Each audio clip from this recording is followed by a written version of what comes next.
Eh, la elección fueron de dos textos. Uno es el texto de Leonardo Boff, de la voz del arcoíris. Ese es un libro que creo que lo tenéis en la biblioteca de la UARTS, es decir, que cuando podáis acceder a la biblioteca le podéis echar un vistazo, o si tenéis oportunidad de verlo en otro lugar, bienvenido sea. Y luego el otro texto es la encíclica papal, que fue un texto que surgió hace 5 años y hay que hacer algunas aclaraciones. Es uno de los textos ambientales que más impacto ha tenido lo que es en la historia de la humanidad. Y eso es por la sencilla razón de que es una encíclica papal. Y una encíclica papal es una carta que envía el Papa a todos los obispos y cardenales para más o menos sentar un poco algunas bases. Por lo cual, en muy pocos días, en una semana, fueron miles los católicos que estuvieron leyendo la encíclica papal. Miles. Eso fue, pues eso es un documento de alto impacto. Y a su vez, a las semanas siguientes, fueron miles de feligreses que estuvieron leyendo la encíclica papal. Y, por supuesto, personas que no pertenecen también a la Iglesia Católica. Porque también un texto que tiene un cierto aire ecuménico. Ecuménico quiere decir que dialoga con otras religiones, y en ese sentido también se diferencia de las anteriores encíclicas, que eran textos muy endogámicos, muy centrados lo que es al público católico. Este pretende ser un texto más universal, dirigido a todas las personas que tienen cierta conciencia con el planeta, y por supuesto a todos los católicos. Y si uno se fija un poco en la prensa de los preámbulos de la salida de la encíclica y los comentarios que surgieron cuando salió la encíclica, hay todo un sector vinculado a las finanzas, vinculados al modelo neoliberal, que le saltaron chispas, ¿no? Hubo comentarios muy duros acerca del Papa, lo tildaron de rojo, de comunista, de que se estaba alejando de la realidad. Y entonces eso también significa, nos conduce a apreciar lo que es el impacto que tuvo esta encíclica.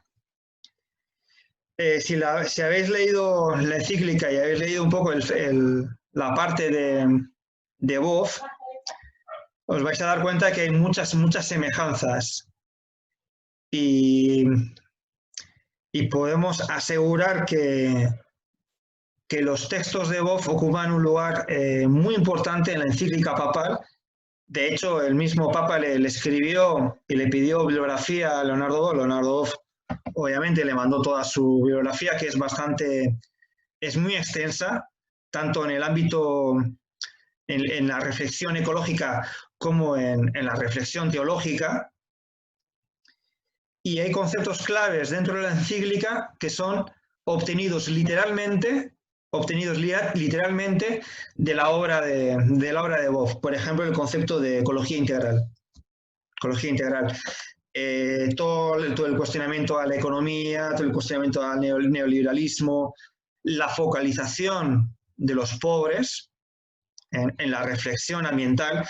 Eso es muy interesante, porque uno, cuando lee los textos de la ecología profunda, o incluso también lo que es la ecología ecosocialista, la cuestión de la pobreza no está tan presente como lo está en Leonardo Boff. Y en Leonardo Boff el tema de la pobreza está desde sus orígenes como fraile. Leonardo Boff fue franciscano, ingresó a la orden de los franciscanos a los 12 años, pero después de salir de la universidad, con sus cursos de teología, sus doctorados, era una persona muy culta, Su labor fue estar con el pueblo, estar en el medio del conflicto.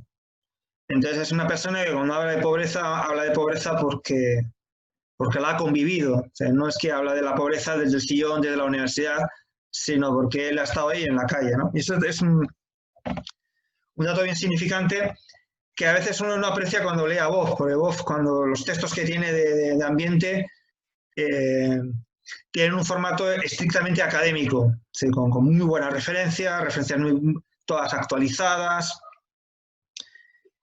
maneja bastantes idiomas, alemán, francés, inglés, griego, latín, italiano, portugués.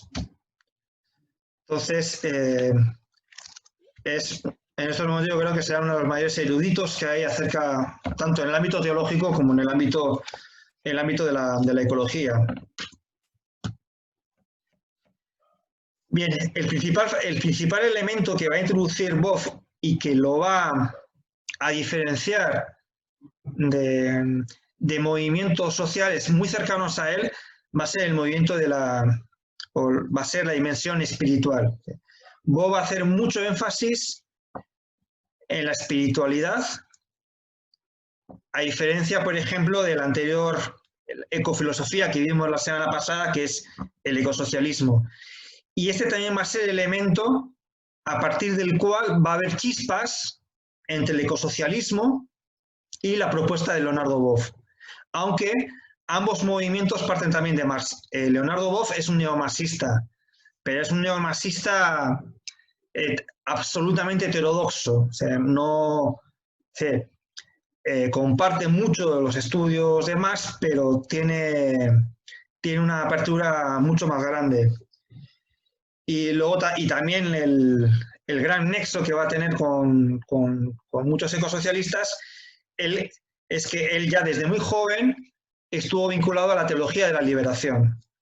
Y todos sabéis que la teología de la liberación pues tiene un corte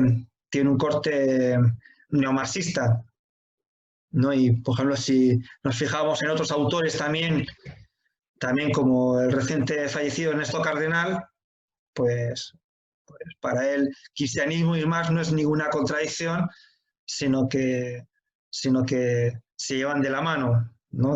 Ambos, tanto para Ernesto Cardenal, también para Leonardo Boff, lo que es son propuestas que no son antagónicas, sino que se complementan. A diferencia, y esto sí que quiero dejar claro, a diferencia del ecosocialismo, que la dimensión espiritual no va a estar presente, a excepción igual de Reichmann o algunos pequeños autores, ¿no? Pocos autores, pero la gran mayoría de los ecomarxistas van a dejar muy lado la dimensión espiritual. Y uno de los casos más sobresalientes es el de Enrique Leff. Enrique Leff también es uno de los grandes ecosocialistas y se va a distanciar claramente, explícitamente, de las propuestas de Boff.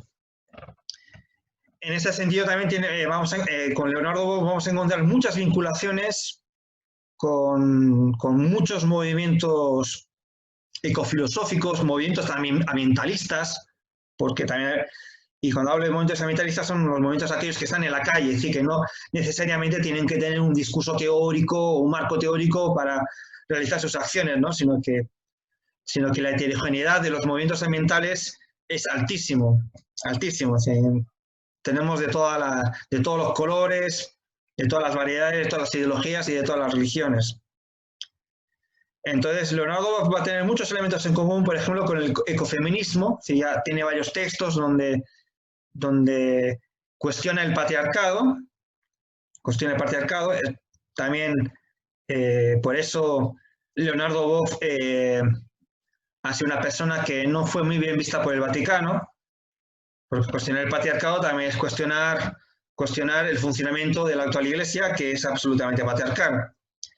Entonces va a tener muchos lazos con el ecofeminismo, va a tener muchos puntos en concreto con la ecología profunda, también hay elementos en los cuales también se distancia, sobre todo por la dimensión espiritual que la ecología profunda también apuesta. Pero Boff va a cuestionar a la ecología profunda porque es excesivamente mental, académica, ¿no? Entonces, Boff es más de acción que de academia. Y en ese sentido enseñan un poco lo que es las conexiones que tiene Boff con respecto a los otros movimientos.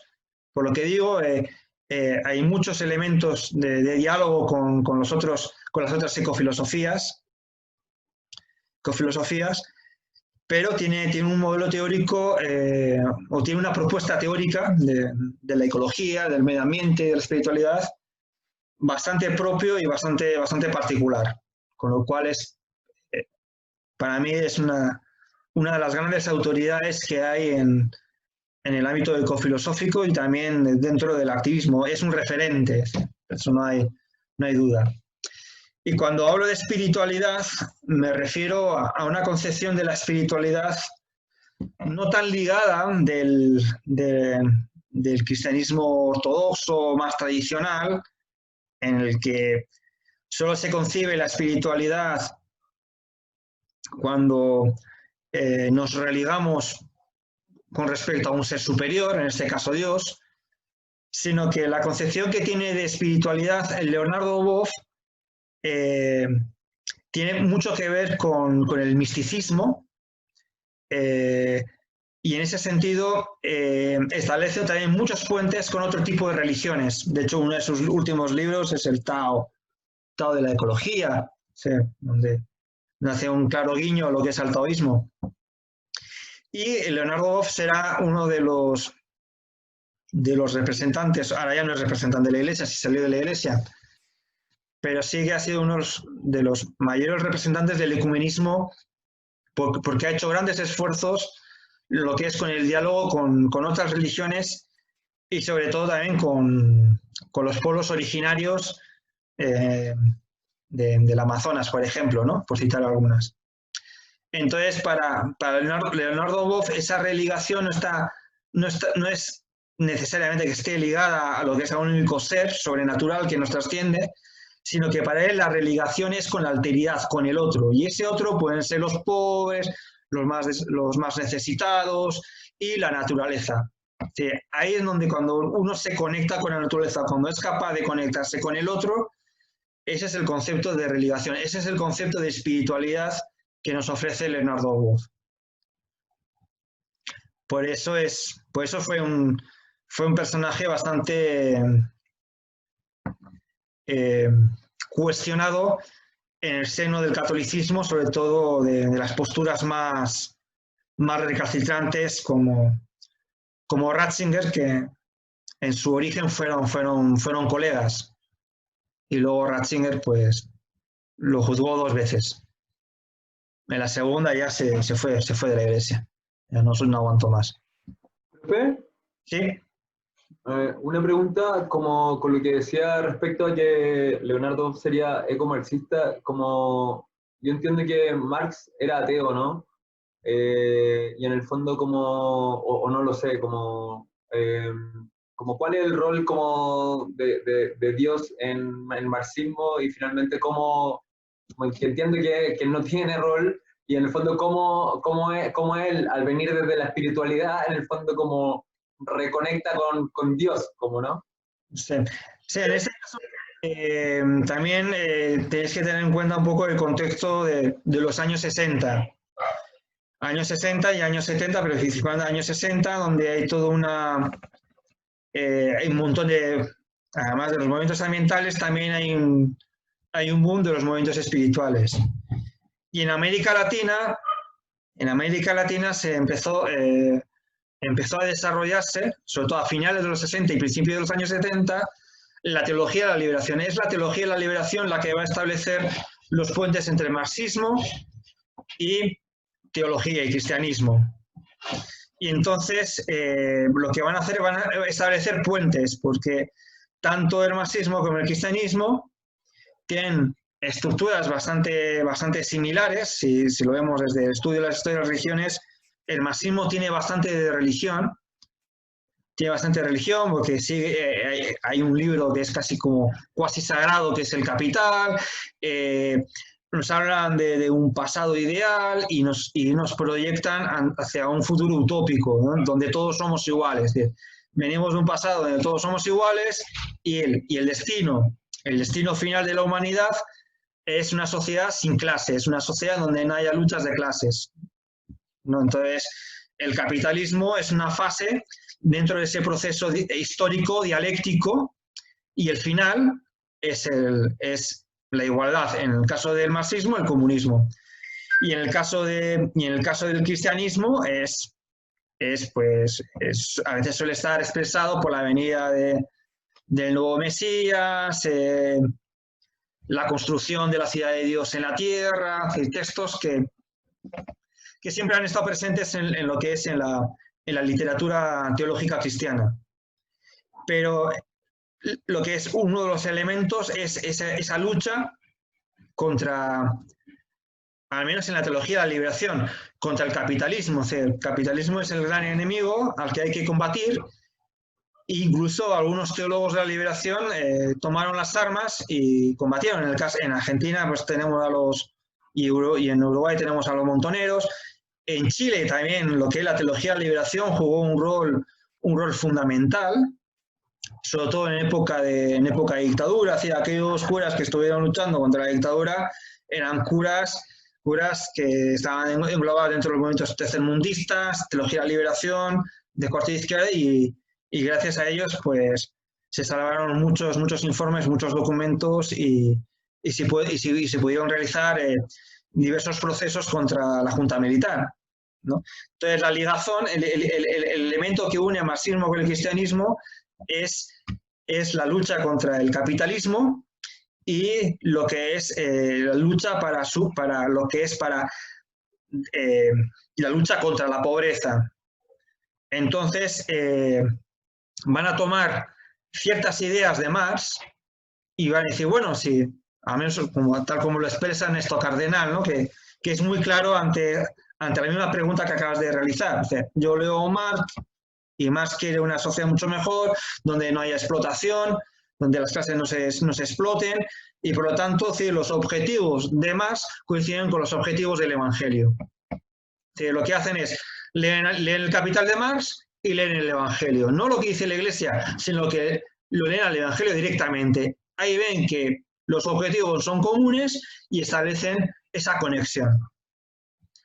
Obviamente hay mucha discusión, a la Iglesia eso no le gustó nada, y uno de los personajes que fue uno de los personajes clave de la Iglesia Católica que se encargó de eliminarla, o a menos de quitarle fuerza a la teología de la liberación, tanto en América como en la India, porque la teología de la liberación es un movimiento de las iglesias tercermundistas, de las iglesias del sur, fue el actual Papa jubilado, Ratzinger.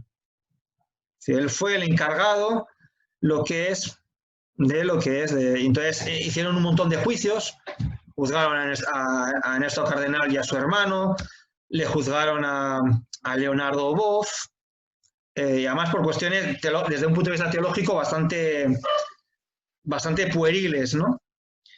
Y entonces esa fue será un poco esa conexión. ¿Está claro, Freddy? Sí, perfecto. Gracias. Ya. A mí me queda claro, pero bueno, dentro de lo que estaba leyendo y también de lo que tú estabas como comentándonos, me quedan dos dudas. Una es como actualmente, ¿cómo aborda bueno, no sé si la iglesia propiamente, pero en general las religiones, cómo abordan el querer ayudar o como estas acciones para mejorar frente al medio ambiente? Porque no sé, por ejemplo, a mí me llama mucho la atención que cada que uno va al pueblo más lejano del mundo, igual siempre hay una iglesia, pero más allá de eso, ¿qué tipo de acciones también toman entonces como para hablar de esta espiritualidad, como de escuelas o como de otras cosas? Y también, bueno, entiendo que hay un discurso que es diferente de las religiones o desde las iglesias que puede ser diferente al de la Biblia, pero también hay un punto de partida en la Biblia y es que en el fondo el personaje principal es primero un humano como antropocéntrico, como ya partiendo por una visión humana que viene como a dominar como de manera mucho más como hegemónica, y segundo es hombre, como por más que tengan un discurso, como se salen también de ahí. Sí, yo creo que lo último que acabas de preguntar, eso te lo va a responder más el ecofeminismo. Te lo va a responder que va a cuestionar precisamente eso, es lo que va a cuestionar, es lo que va a poner en tensión, ¿no? Sí, porque son los hombres aquí los que dictan cátedra. Pero también hay que tener en cuenta, por ejemplo, con respecto al cristianismo, que una cosa es la idea que nosotros tenemos de cristianismo y otra cosa es el cristianismo primitivo. Si el cristianismo en la época, en los primeros siglos, no tiene nada que ver con el cristianismo que hoy en día tenemos en este planeta. Sí. Y en el que en los primeros siglos podíamos encontrar hasta 25 evangelios. Sí, hoy se hablan de los evangelios gnósticos, pero que son gnósticos porque es una etiqueta que se le puso a partir del siglo IV. Sí, como evangelios, bueno, de hecho los evangelios, todos esos evangelios gnósticos los intentaron eliminar, pero la mayoría han sobrevivido, muchos han sobrevivido.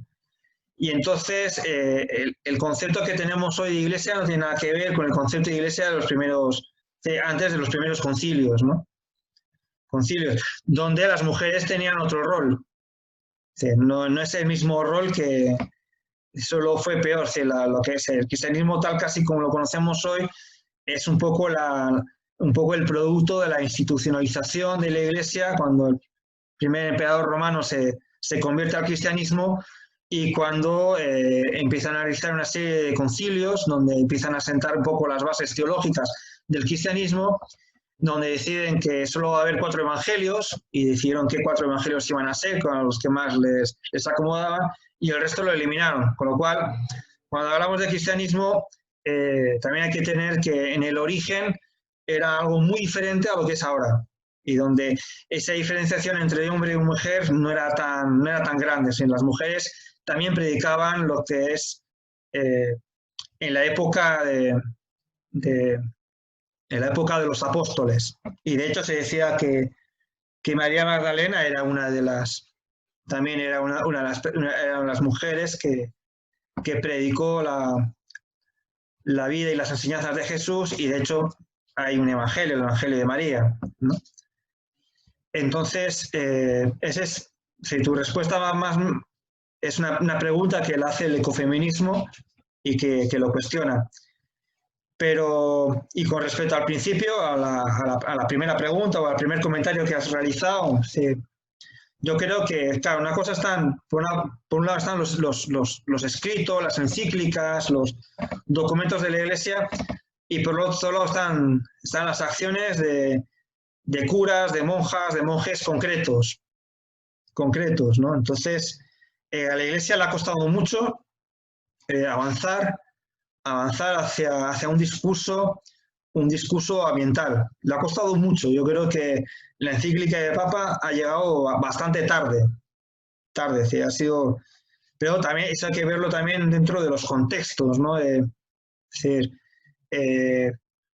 si uno mira lo que es la vida de los anteriores papas, que eran mucho más ortodoxos, Ratzinger era un medievalista, de hecho su tesis doctoral la hizo sobre un filósofo medieval, y sin embargo Bergoglio, el actual papa, es un jesuita. Los jesuitas son los que han tenido mayor apertura en el mundo, tienen otra visión de la espiritualidad. Dentro de la Iglesia Católica, los jesuitas han sido los primeros que han introducido la meditación zen como complemento a los ejercicios espirituales de San Ignacio de Loyola. Entonces tenemos que hay sectores de la Iglesia que son como muy abiertos y sectores de la Iglesia que son como muy cerrados y muy ortodoxos. Incluso dentro de los jesuitas encontramos jesuitas que son de izquierda y jesuitas que son de derecha. Sí, si uno se va a Estados Unidos y va, muchas de las grandes universidades de Estados Unidos son de los jesuitas, pero los jesuitas no tienen un corte de izquierda como lo puede tener, por ejemplo, la Universidad de Deusto de Bilbao, en España, de donde salió Ellacuría y donde también sistematizó de una manera extraordinaria toda la teología de la liberación. Entonces, la Iglesia es podríamos decir que es como un gran monstruo, con muchas ideologías, con muchos grupos, con muchas tensiones en su interior, y hay unos que son como están más abiertos, entre ellos los sectores de la Iglesia, de los jesuitas. Los franciscanos también han sido un sector dentro del monacato muy abierto, sobre todo los capuchinos, ¿no? Se diferencia de los franciscanos porque no llevan calcetines, andan con sandalias sin calcetines tanto en verano como en invierno.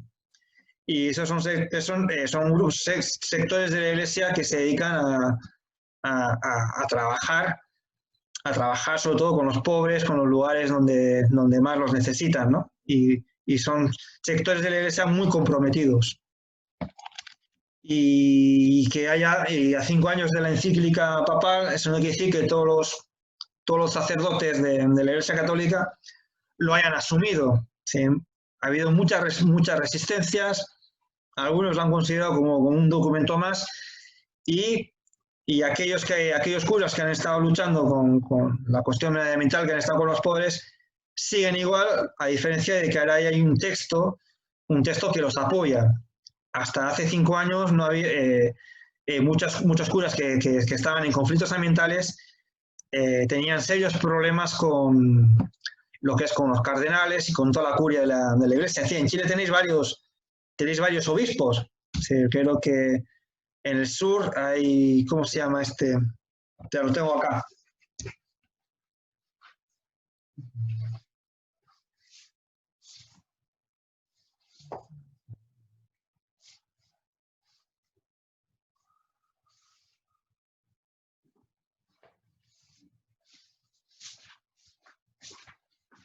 Sí, en el sur tenéis en Aysén a Luis Infanti de la Mora, ¿no?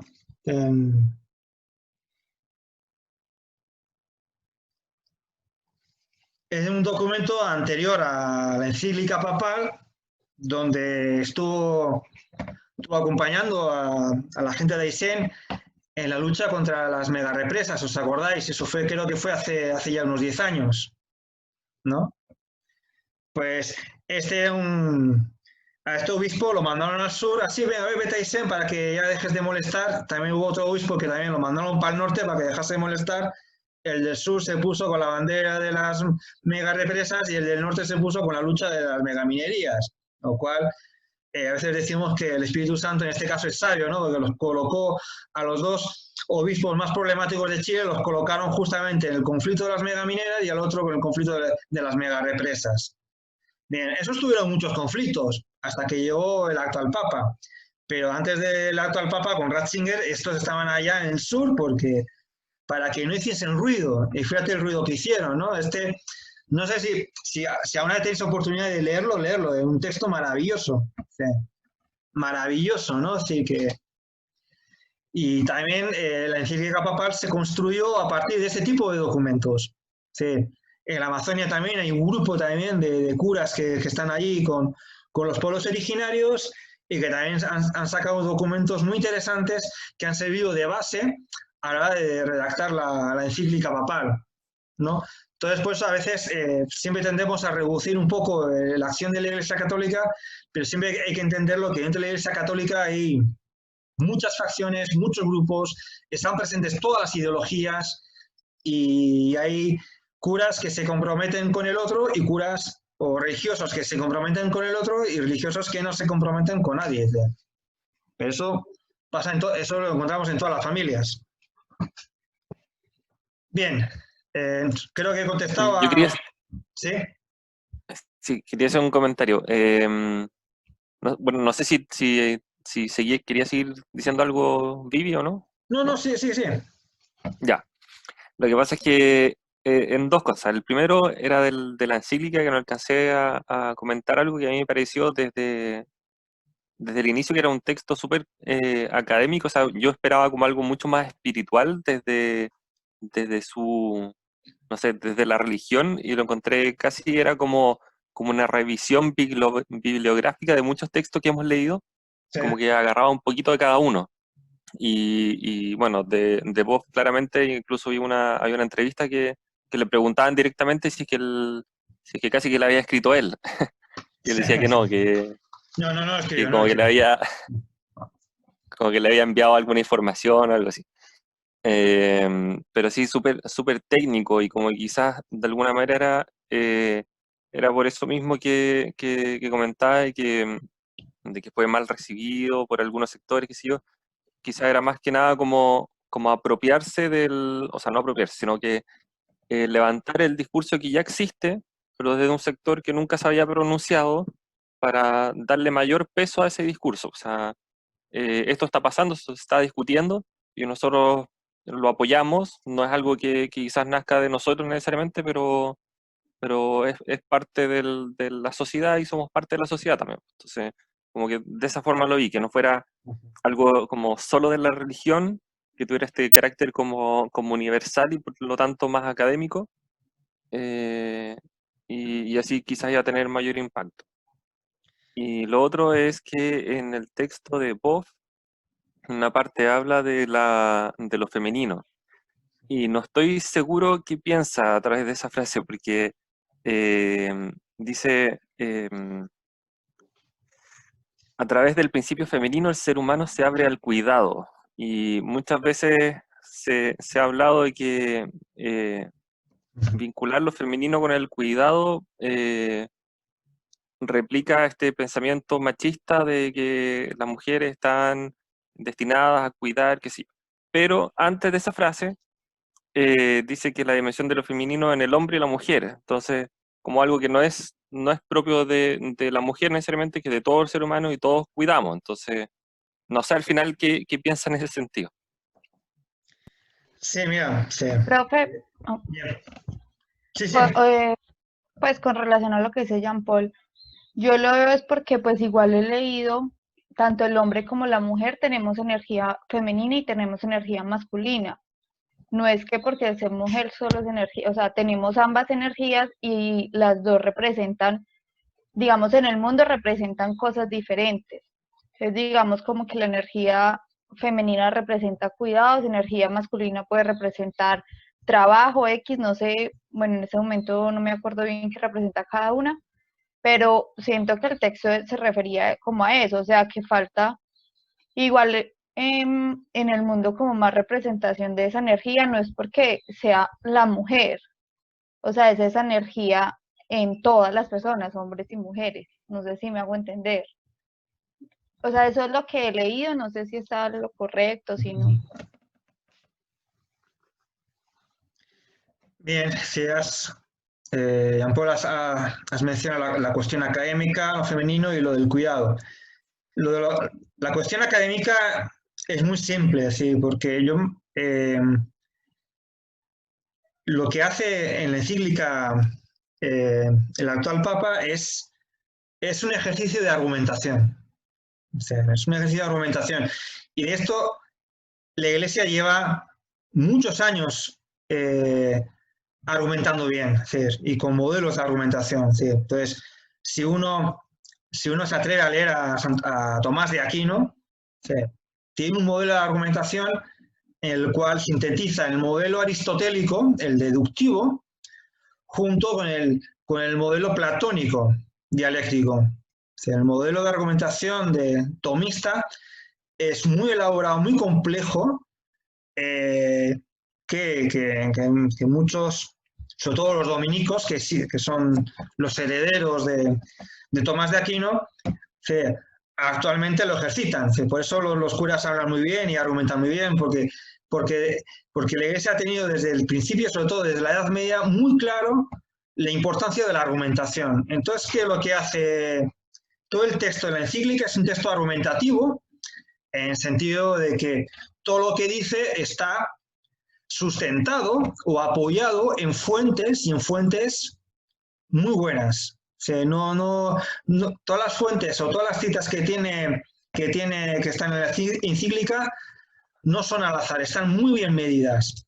Y también hay ausencias. Sí, Above no lo cita. Es curioso que Above no lo cita cuando todos, bueno, sabemos de que se leyó todos los libros de Above, porque Above se los regaló, se los mandó por correo al Papa.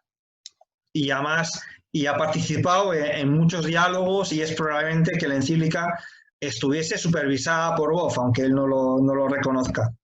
Pero es muy probable, es muy probable.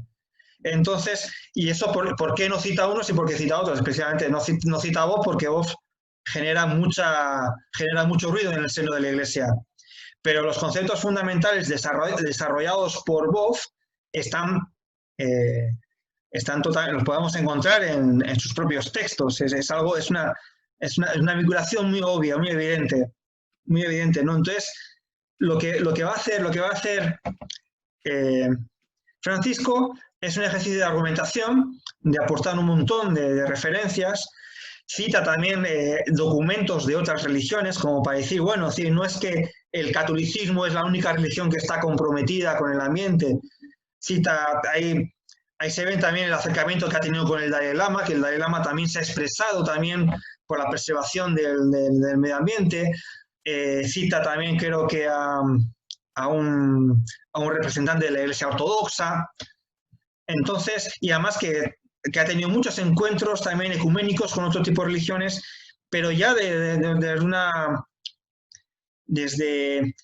una horizontalidad que jamás había visto en la Iglesia Católica, porque cuando la Iglesia Católica en los años 90, 80, 60 antes hablaba de ecumenismo, era un poco desde la superioridad que se sentía el catolicismo frente a las otras religiones. Ese era el concepto que tenían hasta hace poco el ecumenismo. Y hoy en día hay una mayor apertura, un mayor diálogo, un diálogo mucho más sincero entre las grandes religiones, ¿no? Entonces, eso con respecto al académico. Es decir, yo lo veo más bien como un ejercicio de argumentación, de colocar las referencias realmente que hagan menos ruido, que sean menos discutibles. Luego pasamos a la cuestión de lo femenino. También Boff tiene varios libros donde trata la cuestión de lo masculino y lo femenino. Y él lo trata desde, es decir, para una de las corrientes filosóficas que está presente en Boff es la hermenéutica. Y la hermenéutica tiene mucha, sobre todo la hermenéutica europea, la francesa, tiene mucha influencia de Carl Gustav Jung. Y Carl Gustav Jung habla de lo femenino y de lo masculino realmente como dos polaridades que todo ser lleva dentro. Entonces, la concepción de la mística en el cristianismo desde la hermenéutica consiste en armonizar lo masculino y lo femenino. Tenemos que armonizar esos dos polos. Entonces, cuando una persona es capaz de armonizar esos dos polos, es entonces cuando su cuerpo está en unidad y entonces ahí puede llegar a Dios, o Dios puede llegar. Sí, lo que es. Entonces, lo femenino es importante y no está necesariamente está íntimamente ligado al concepto de cuidado. El concepto de cuidado, Boff lo tiene del Génesis. Sí, en los primeros versos del Génesis, cuando Adán y Eva son expulsados del paraíso y le dicen que a partir de ahora si quieren comer, tienen que trabajar. Sí, la obra de Dios, que es donde caen esta pareja, entonces aparece ya el concepto de cuidado, es decir, lo que es el sentido del ser humano en el planeta es cuidar el planeta, es cuidar, en términos teológicos, es cuidar la obra de Dios. Ese es un poco el concepto de cuidado. Y entonces, para vos va a ser muy importante porque todo lo que le hagamos mal, todo el daño que le hagamos al planeta, le estamos haciendo daño también lo que es a la obra de Dios.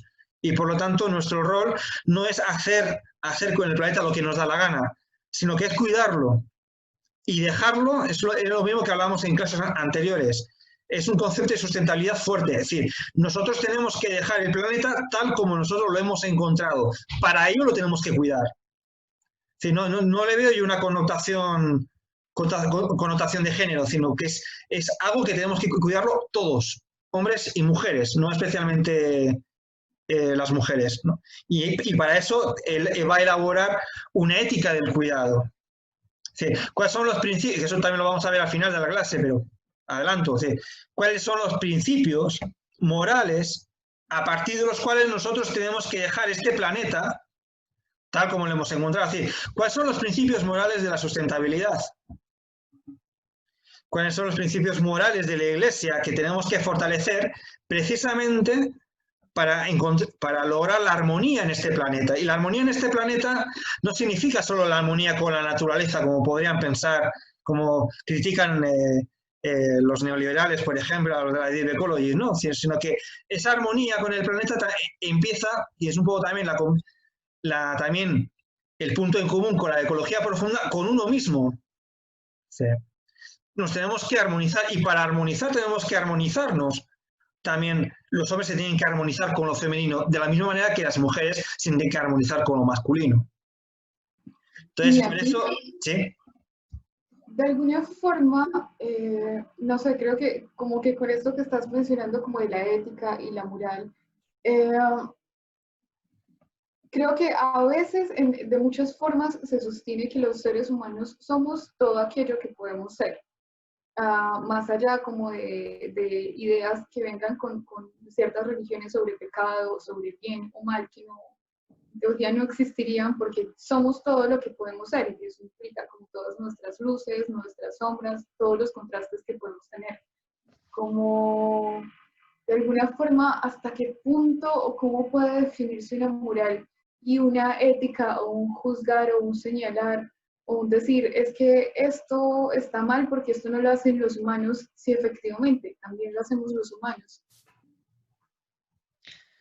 Sí, la parte de la ética la vamos a ver en éticas ambientales, pero os adelanto, sí, Leonardo Boff, como buen cristiano, parte de una ética aristotélica.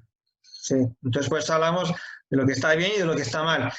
Y en el caso de Boff, él se va a contraponer explícitamente a la ética utilitarista propia del neoliberalismo. Es decir, ¿qué es útil o qué no es útil? Es decir, ¿necesitamos hacer una guerra para mantener la gasolina barata? Bien, pues la hacemos, ¿no? Es un poco lo que habla el utilitarismo, que es una maximización del bien, o a menos de los más privilegiados, que suele ser en la práctica. Entonces, la ética cristiana es una ética absolutamente aristotélica, Pero a diferencia de Boff y a diferencia de estos nuevos planteamientos, al menos en el caso de Boff, es que Boff se empieza a salirse de esa concepción antropocéntrica. En el caso de la encíclica del Papa, sí que es una ética antropocéntrica, y además está explícitamente en el texto. Es una ética antropocéntrica, va a cuestionar el ecofeminismo, no lo va a cuestionar el mismo Boff, y también en la misma encíclica vamos a encontrar cuestionamientos dichos de una manera muy sutil contra la ecología profunda. Porque uno de los postulados de la ecología profunda, como vimos que era el más problemático, era que realmente, si realmente queremos tener una vida armoniosa con este planeta, no podemos seguir creciendo exponencialmente, con lo cual tendríamos que hacer algo para no crecer exponencialmente. Ese tipo de argumentos nunca le gustó a la Iglesia Católica, que no es algo propio de la ecología profunda. Es decir, el Club de Roma del 72 venía a decir algo parecido. Es decir, la población está creciendo exponencialmente y eso al final nos va a poder colocar en peligro. No solo a nosotros, sino también lo que es a la gran mayoría de las especies de este planeta. Es un mal que ya se veía viendo desde las primeras cumbres sobre el medio ambiente, hace exactamente casi 50 años, ¿no? Entonces, en ese sentido, sí que hay un cierto antropocentrismo en lo que es la encíclica, pero no lo es tanto en el caso de Boff, que se va acercando hacia el ecofeminismo, y también se acerca lo que es a cosmovisiones de otros pueblos, como vimos en el primer texto de Escola. Boff ha trabajado mucho en la Amazonia. Se conoce también a esas culturas como los antropólogos que hemos leído en los textos. Entonces tiene una mentalidad mucho más abierta, y de ahí se sale mucho del discurso oficial de de la Iglesia Católica. Y entonces la ética que propone Boff, que la está desarrollada en otros textos, tiene muchas fuentes. Una de ellas es la filosofía de la liberación de Enrique Dussel, que es uno de los autores más representativos de la filosofía de la liberación. Obviamente tiene también mucha influencia de la teología de la liberación, pero también va a tener mucha influencia de otro tipo de cosmovisiones, religiones orientales, también las cosmovisiones de los pueblos originarios de la Amazonía, con la cual él ha convivido. Entonces tenemos una visión mucho más ecléctica que la que podemos encontrar en la encíclica. En la encíclica es mucho más, es explícitamente antropocéntrica. En el caso de Boff se escapa de lo antropocéntrico, y lo que hace, y por influencia de Teilhard de Chardin, que es uno de los grandes teólogos del siglo XX, que ha tenido una gran influencia en los jesuitas, lo que va a hacer lo que va a proponer es una cosmovisión cristocéntrica, donde lo que es ese cristocentrismo sería esa cosmovisión de unidad, de religación con la alteridad, donde incluimos también lo que es a la naturaleza. Es decir, que lo que va a hacer Boff es proponer una ética no antropocéntrica, que la podemos tildar cristocéntrica porque está contextualizada en una religión que gira en torno a Cristo, y entonces lo que uno se tiene que preguntar, ¿qué es lo que significa Cristo para Boff? Y para Boff, Cristo es estar al lado del pobre, defender la naturaleza, defender al oprimido, defender a la mujer si hay que defender a la mujer, es decir, defender a los más desvalidos. Eso es, para eso es lo que a él le simboliza a Cristo, es decir, la unión con el otro, y sobre todo con la unión con el débil, ¿no? Entonces, es una ética bastante elaborada, y la puedes encontrar en algunos textos de manera muy explícita, lo que es en todo su desarrollo.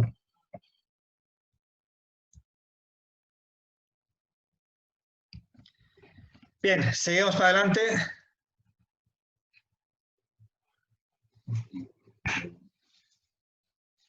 Bien, uno de los aspectos que más interesan de la obra de Boff es que a pesar que es uno de los grandes teólogos, sin duda, de América Latina, sin duda alguna, pero de sus orígenes fue militante. Fue una persona que estuvo en la calle luchando. Entonces, eso fue también algo que no gustó mucho a la Iglesia Católica, que se inmiscuye tanto como activista. Todos los problemas que él ha tenido en la Iglesia Católica ha sido por su activismo, no por sus textos, porque sus textos realmente, desde un punto de vista teológico, son buenísimos, son incuestionables. O de hecho, la Iglesia no los pudo cuestionar con mucha seriedad, sino que generalmente las dos acusaciones que tuvo, que yo no me acuerdo cuáles eran, eran un chiste, ¿no? Y por eso ya la primera lo aguantó, la segunda no. Entonces, una diferencia también que vamos a encontrar entre muchos autores o ecofilósofos y Leonardo Boff, que Leonardo Boff, a pesar que ofrece textos académicos muy bien elaborados, muy bien reflexionados, con muy buena bibliografía, pero que tiene un sustento en el propio activismo. Y eso no es de ahora, desde el momento que se adhirió a la teología de la liberación, una de las características de los teólogos de la liberación es estar en la calle. Es como los curas que están en las favelas, los curas que están en las villas. Son curas de acción.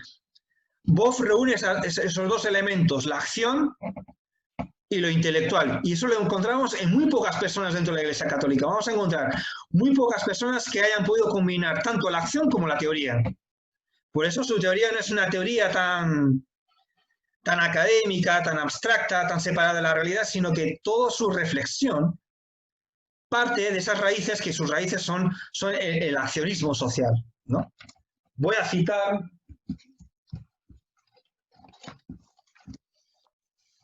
a Boff, o un texto que habla sobre Boff.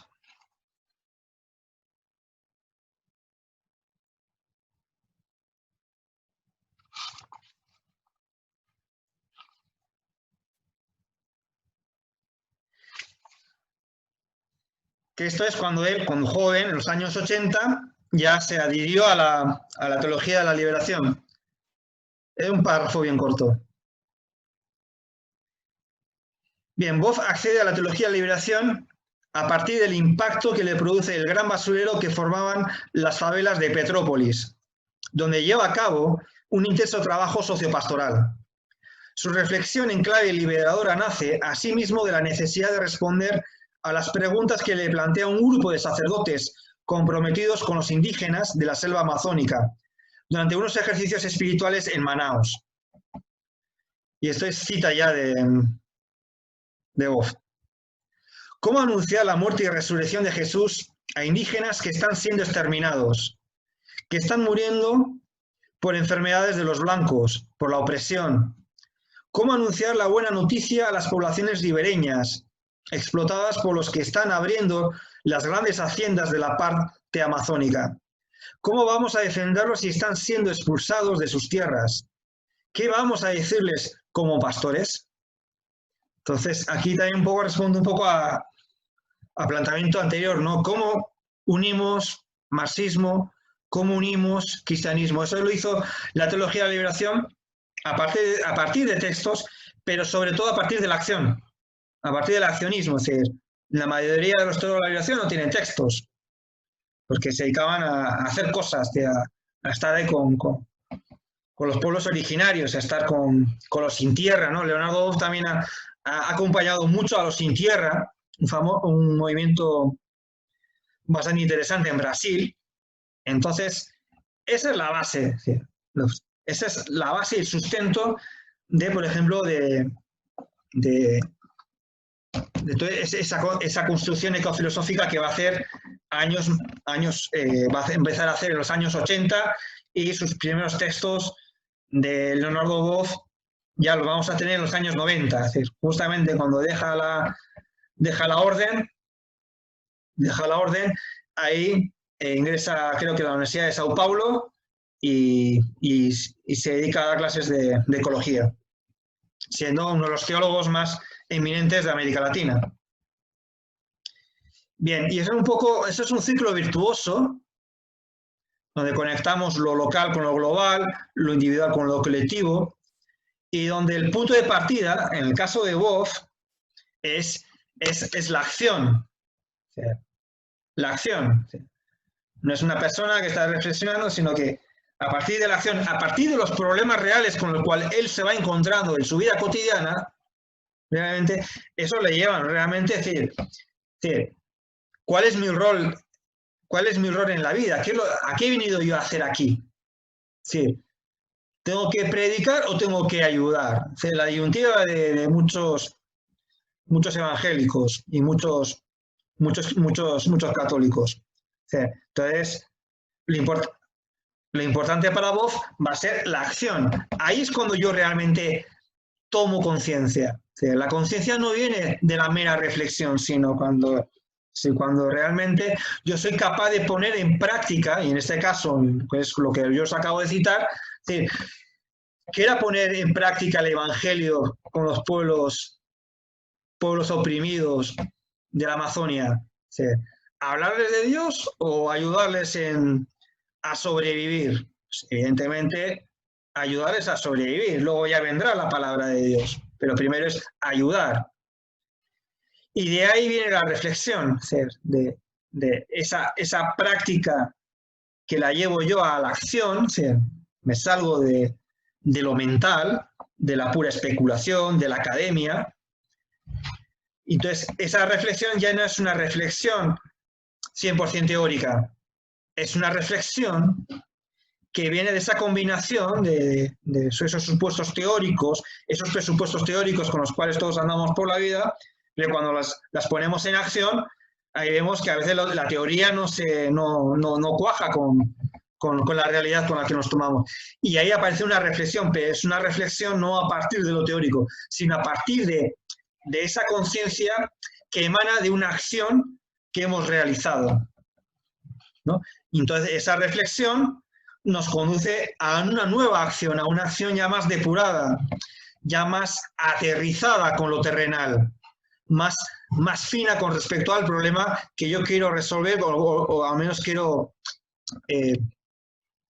conseguir que se difuma, que desaparezca, ¿no? Entonces ese es un círculo vicioso, ¿no? Es decir, que donde la acción y la reflexión están íntimamente ligadas y una cosa me lleva a la otra.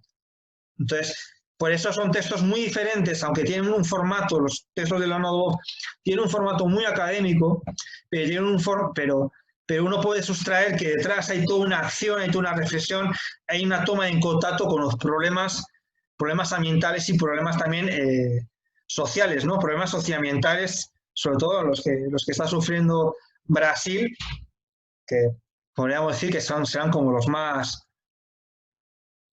graves, ¿no? que tenga América Latina, ¿no? Es decir, incluso ahora en época de pandemia la Amazonia la están arrasando, pero a lo bestia, es decir, no es que se haya disminuido, sino que eso se ha incrementado, ¿no? Bien, seguimos. ¿Cómo concibe Boff la naturaleza? Y aquí también un poco que ver con esa concepción de lo femenino y de lo masculino. Y volviendo un poco a la filosofía de corte europeo, como es la hermenéutica. La hermenéutica es una palabra griega que significa el arte de interpretar, pero también es una corriente filosófica que se coloca en el lado opuesto a la filosofía analítica o pospositivista, donde considera que cada persona tiene una forma particular de ver el mundo. Por lo tanto, no podemos construir una filosofía de carácter universal, una filosofía válida para todos, sino lo único que tenemos que hacer es desarrollar nuestras propias filosofías, ¿no? Por eso la ecología profunda tiene mucho de la hermenéutica. Tiene mucho de la hermenéutica porque no busca la construcción de un sistema filosófico, sino que cada uno tiene que perfeccionar su forma de ver el mundo y de comprenderlo. Entonces, la hermenéutica siempre nos habla de un círculo. Yo solo puedo explicar aquellas cosas que comprendo. Y yo comprendo las cosas que yo puedo explicar. Entonces, la explicación y la comprensión son dos formas, son como dos aspectos de la misma moneda, donde la comprensión está íntimamente ligado al plano ontológico, al plano del ser. Yo soy lo que comprendo, pero también somos personas dichas, personas que hablamos, y ahí viene el plano epistemológico. Yo puedo explicar aquellas cosas, aquellos fenómenos del mundo que realmente comprendo, es decir, que las he hecho de mí, de sí, ¿no? Entonces, ontología y epistemología, el fundamento como la explicación, están íntimamente ligadas, y lo mismo sucede lo que es con nuestro conocimiento. Solo podemos explicar aquellas cosas que comprendemos. Las cosas que comprendemos mal, obviamente las explicamos mal. Las cosas que comprendemos bien, las explicamos bien. Por eso también es un buen criterio de evaluación lo que es la explicación, la claridad explicativa, porque ese es un índice del nivel de comprensión. Entonces, la naturaleza es concebida por Boff como esa proyección que nosotros llevamos del mundo. Si nosotros concebimos a las otras personas como objetos, es obvio que la naturaleza la vamos a concebir como un objeto. Si nosotros pensamos que todo el mundo, todo el universo tiene que estar a nuestro servicio, que no sería una concepción antropocéntrica, sería una concepción egocéntrica, entonces es obvio que la naturaleza está a mi servicio. Entonces todo lo que está en la naturaleza, pues, y lo puedo explotar, lo exploto. Es aquí la ley del más vivo, ¿no? Como decía un empresario, si esta agua pura, mineral, que sale de un manantial de una montaña, se está perdiendo porque va a parar al mar, y por tanto esa agua que se está perdiendo y yo esa agua la puedo capitalizar, pues lo más obvio es que yo monté aquí al lado de esta fuente monte una fábrica donde envase esta agua y la pueda vender. Es algo que lo que es en el ámbito neoliberal o en esta mentalidad de mercado tiene absolutamente sentido. ¿Cómo puedo perder esta agua que vaya al mar, ¿no? Hay que capitalizarlo. Lo mismo sucede con la concesión de los bosques. Si yo tengo un montón de bosque nativo, sí, y ese bosque nativo, pues a mí pues realmente, pues puedo tener una producción baja para la obtención de celulosa, pues lo más cómodo es le doy fuego y planto pino o eucalipto, y a los 15 años ya voy a tener celulosa. Entonces yo intento sacar la máxima productividad a los bienes de la naturaleza. Es una concepción totalmente materialista, pero es una concepción materialista también de la forma de que el sujeto también tiene forma de ver el mundo, es decir, todo de una perspectiva material. Entonces, por eso es importante, volviendo a la primera diapositiva, la espiritualidad, porque si yo tengo una concepción de mí mismo espiritual y tengo una concepción espiritual también de la naturaleza, ¿sí? Yo no concibo el río agua pura como para hacer una fábrica de agua mineral, sino lo concibo como un lugar sagrado donde está saliendo agua pura, y esa agua pura realmente es lo que nos mantiene, no solo me mantiene a mí vivo, porque me va a dar agua de calidad, sino que mantiene vivo a todo un ecosistema. Y hoy en día hay numerosos estudios, sobre todo de la UAS, de la importancia que tienen los ríos. Los ríos, ¿no? Lo que es para mantener sano un ecosistema. Y a veces los informes de impacto ambiental, que son como muy cerrados, no tienen en cuenta toda la cadena ecosistémica, por ejemplo, de los ríos, ¿no? Entonces, si quieren instalar una represa en un río, pues instalan el impacto ambiental justamente de ese lugar, pero no hacen un estudio de impacto ambiental de todo lo que eso supone. ¿Qué supone lo que es la desembocadura del río? Si al mar llega menos cantidad de agua, ¿eso va a generar algún perjuicio? Pues hoy sabemos que sí. Entonces, si nosotros tenemos una concepción espiritual y vemos que todo está integrado y vemos de una manera ecosistémica, ¿sí? La cosa cambia. ¿Sí? Ya no voy a intentar mercantilizar la naturaleza, sino que voy a intentar lo que es armonizarme con la naturaleza, y está bien que obtenga agua de ese río, pero sin que ponga en peligro lo que es a todo el sistema ecosistémico. ¿Profe? ¿Sí?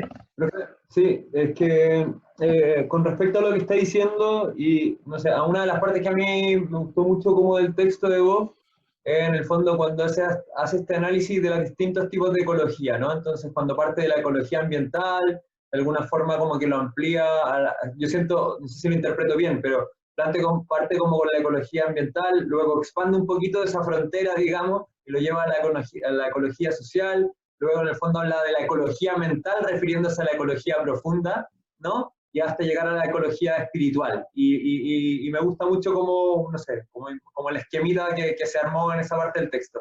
Tengo una duda ahí respecto de, claro, no es un poco o sea, de alguna forma lo que veíamos en la ecología profunda, igual busca una transformación del ser humano, ¿no? Entonces, y entiendo yo también, en parte espiritual, como que en el fondo llamarla simplemente como ecología mental, como que me parece, no sé, como que me quedó la duda ahí como en esta diferencia, porque igual apela a una transformación del ser humano la ecología profunda, ¿no? Sí, lo que es, cuando vimos la clase de ecología profunda, también mencioné que hay muchas personas que cuestionan la ecología profunda sin haberla leído y sin haberla conocido en profundidad, ¿no? Y por eso yo, en este sentido, yo difiero un poco de Leonardo Boff, y yo a la ecología profunda yo no la veo como él la ve, aunque también es razonable que la vea como una disciplina exclusivamente académica. Entonces, como disciplina excesivamente académica, como disciplina que se queda en el ámbito académico, en los papers y en esa discusión académica y no en la calle, entonces sí que la ecología profunda es una ecología mental, en ese sentido. Ahora, hay un montón de activistas que están adscritos a la ecología profunda, entonces, y que la dimensión espiritual también está presente en la ecología profunda. Entonces, ahí la ecología profunda estaría muy vinculada, digo, en los hechos, a lo que él expone como ecología integral. Porque la ecología profunda no dice que los estudios de la biología o de la ecología como disciplina de la biología sea innecesario, no, son totalmente necesarios. Lo que sucede que realmente hay que abordar otras dimensiones, no nos tenemos que quedar con el reduccionismo epistemológico de la ciencia, sino también tenemos que ver la dimensión social y indudablemente también tenemos que ver la dimensión espiritual. Entonces, en la práctica, muchas personas que están adscritas a la ecología profunda estarían perfectamente en el mismo lugar que Boff habla de ecología integral. Lo que pasa es que son cuestiones casi como concepciones, ¿no? Yo entiendo el cuestionamiento de Boff, que yo también en ciertas partes lo hago. En los primeros años la ecología profunda era puramente artículos, libros y gente que estaba en la universidad. Luego ha habido personas que lo han llevado más allá. Douglas Tompkins, por ejemplo, era una persona que se adscribe a la ecología profunda, pero realmente compró terreno, los arregló y luego los regaló con su propio dinero. Es decir, que en ese sentido está mucho más cercano a la ecología integral que a la ecología mental de la que habla Leonardo Boff. Pero sí, ¿sí? ¿No será que hace la diferenciación de mental y la otra, la ecología integral, como él tiene los principios cristianos, y si bien busca una espiritualidad, la ecología ecológica, o sea, sí, profunda, pero no tiene la base, a lo mejor cristiana, de esta espiritualidad con un encuentro, ¿cierto?, con Dios, que en este caso sería el ser superior, que lo hace la integral. No, bueno, Boff es uno de los autores, es un autor muy ecuménico, es un autor que dialoga contra las religiones, y cuando él habla de espiritualidad, aunque él desde su punto de vista siempre el enfoque que él lo expresa es cristocéntrico, cuando él habla de la ecología integral se remite a que es necesario que todas las ecologías se integren, que la ciencia, los movimientos sociales, los movimientos intelectuales y los movimientos espirituales se unan. Yo creo que va por ahí. Es decir, la ecología integral tiene que ser una ecología que la construyamos entre todos, no un sector u otro sector. Para vos no tiene sentido discutir entre sectores, no. Es un proyecto en común, un proyecto que tenemos que construir. Y no es la ecología integral no es que sea exclusivamente del catolicismo, no, es de todos. Sí. Es de todos, es una dimensión espiritual. La espiritualidad para vos trasciende las religiones. Trasciende las religiones. De hecho, encontramos, no sé, podéis preguntar a cualquier católico si cumple los 10 mandamientos. Podemos preguntar, así que el hecho de que una persona sea católica no quiere decir que siga el Evangelio. Yo creo que son excepciones los cristianos que siguen el Evangelio. Lo mismo que le podemos preguntar a un musulmán, que una persona que sea musulmán no quiere decir que siga al pie de la letra el Corán. Y luego también lo que sí también explicita Leonardo Boff, sobre todo, es esas lecturas literales que se hacen de los textos sagrados. Sí, eso nos lleva a dogmatismos y nos lleva a concepciones absolutamente erradas de lo que es la espiritualidad. La espiritualidad es poner en acción el mensaje que encontramos en los textos sagrados, en aquellas religiones que tienen textos sagrados. Lo importante es estar con el otro, poderme unirme con el otro, más que profesar una religión o profesar otra. Así que, en ese sentido, la ecología integral es como el sumatorio de todas las ecologías. Es decir, para resolver los actuales problemas por los cuales está sufriendo la humanidad y está sufriendo el planeta, sí o sí nos tenemos que unir todos. Esa es un poco la propuesta de Boff. La ciencia no puede ir por un lado, la sociedad puede ir por el otro lado y las religiones pueden ir por otro lado, sino que la ciencia, la sociedad, el mundo intelectual, artístico y el plano y el mundo religioso tienen que ir de la misma mano. Por eso Por eso lo que se busca, y eso es lo que aparecía en la diapositiva anterior, no, en la anterior, es... No. A ver, me he perdido. Es la búsqueda de la unidad.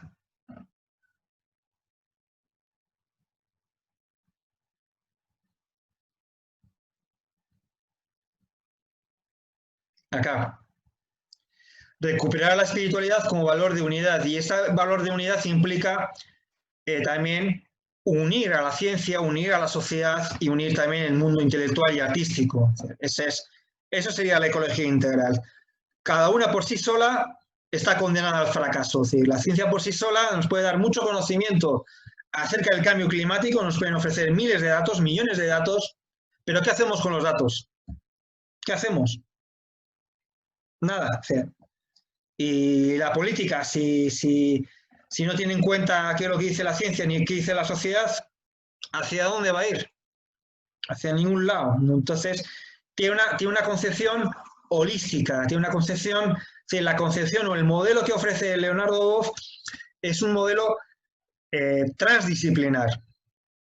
Y la ecología integral refleja esa transdisciplinariedad, donde obviamente, si habéis leído los fundamentos de la transdisciplina de Manfred, el nivel más importante es el nivel ético, porque es el que le va a dar sentido lo que es a nuestras acciones, a nuestros diseños y a nuestras investigaciones. Es decir, el plano ético es que en el texto de Manfred lo explica al final, pero es el más fundamental. Porque sin el plano ético no tiene sentido lo que nosotros estamos haciendo. No tiene sentido la investigación. ¿Uno por qué investiga? Investiga realmente porque tiene un fundamento. Y hay unos valores a los cuales a una persona le inclinan a hacer una investigación o le inclinan a hacer otro tipo de investigación. Y a veces esos valores pueden estar ligados a valores religiosos, a valores filosóficos, económicos, etc. Eso va a depender ya del individuo, de la persona.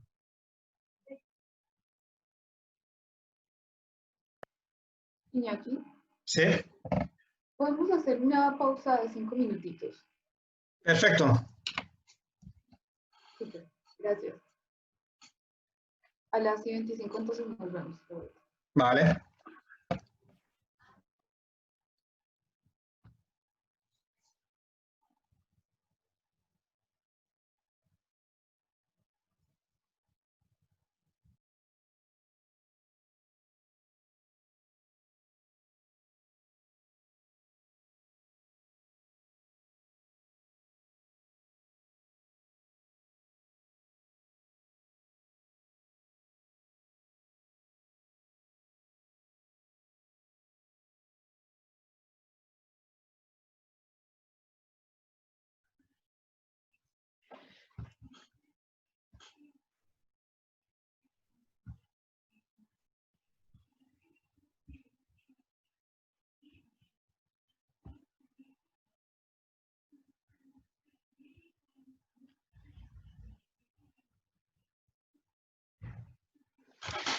Bien, estas son las 4 ecologías que hemos hablado, la ambiental, social, mental e integral, en la que la propuesta de Leonardo Boff y que está presente también en la encíclica es la ecología integral, de la cual requiere de la ayuda de todas las demás ecologías. Por lo tanto, intenta no caer en el reduccionismo que caen las otras ecologías, como es el reduccionismo epistemológico de la ecología ambiental, el reduccionismo social o de clases que vimos la semana pasada con el ecosocialismo, la ecología ambiental que se remite a la ecología académica, la intelectual, la filosófica, y la integral sería esa fusión o esa armonización entre todas las ecologías y que pudiesen abordar de una manera holística y transdisciplinar, por ejemplo, los problemas socioambientales. Bien, y esta es la gran pregunta, ¿a dónde situamos a Boff? en el A, en el B. ¿Cómo lo ven ustedes? ¿En el A? En el A, ¿por qué en el A? Porque es radical y finalmente busca el ecocentrismo. O incluso el cristocentrismo, que decías. Eso es. El cristocentrismo, que para él tiene un sentido de comunicación con la naturaleza y por lo tanto, que hay de comunión con la naturaleza y por lo tanto estaría vinculada a esas éticas no antropocéntricas, ¿no? Sí, la ecología profunda se caracterizaba por una mirada biocéntrica y en el caso de Boff no va a acuñar el concepto de cristocentrismo, pero en el sentido que le da Desjardins de esa unión con el cosmos. Y esa unión por el cosmos, los cristianos lo alcanzan siguiendo el Evangelio, siguiendo al Cristo. Muy bien. Bien, ahí me llamó, disculpa Iñaki, ahí me llamó la atención ahí cuando hablara como del cosmos, como que incluso amplía la mirada como fuera del planeta, ¿sí, no? Como... Sí. Eso me llamó mucho la atención. Cosmocentrismo. Sí, muchas de esas ideas las obtiene de Teilhard de Chardin, que fue un biólogo, teólogo, que también pues, hizo también esas fusiones que la Iglesia en su momento no le hizo mucha gracia, que era evolucionismo y cristianismo. Entonces, la concepción de Chardin es una mística cósmica, ¿no? De fusión con el cosmos y que el ser humano, pues bueno, es un elemento más de ese cosmos. Bien, otros elementos en el que va a ser muy importante, sobre todo en la encíclica papal y que en el caso de Leonardo Boff está muy explícito en sus textos, es el cuestionamiento al neocolonialismo. Entonces, ahí tiene bastantes capítulos que lo cuestiona, que lo critica, y entonces realmente también va a ser uno de los puntos importantes, ¿no? Entonces, muchos problemas ambientales que los sufrimos localmente obedecen a políticas que son globales, como es la ideología neoliberal, la del mercado. En América Latina podemos hablar del neoextractivismo, ¿no? Donde América Latina ofrece bienes primarios que se los vende a bajo precio al primer mundo y luego el primer mundo nos lo devuelve con productos ya elaborados y a un precio bastante más elaborado. El negocio se encuentra en la elaboración de productos y no en la extracción de materia prima.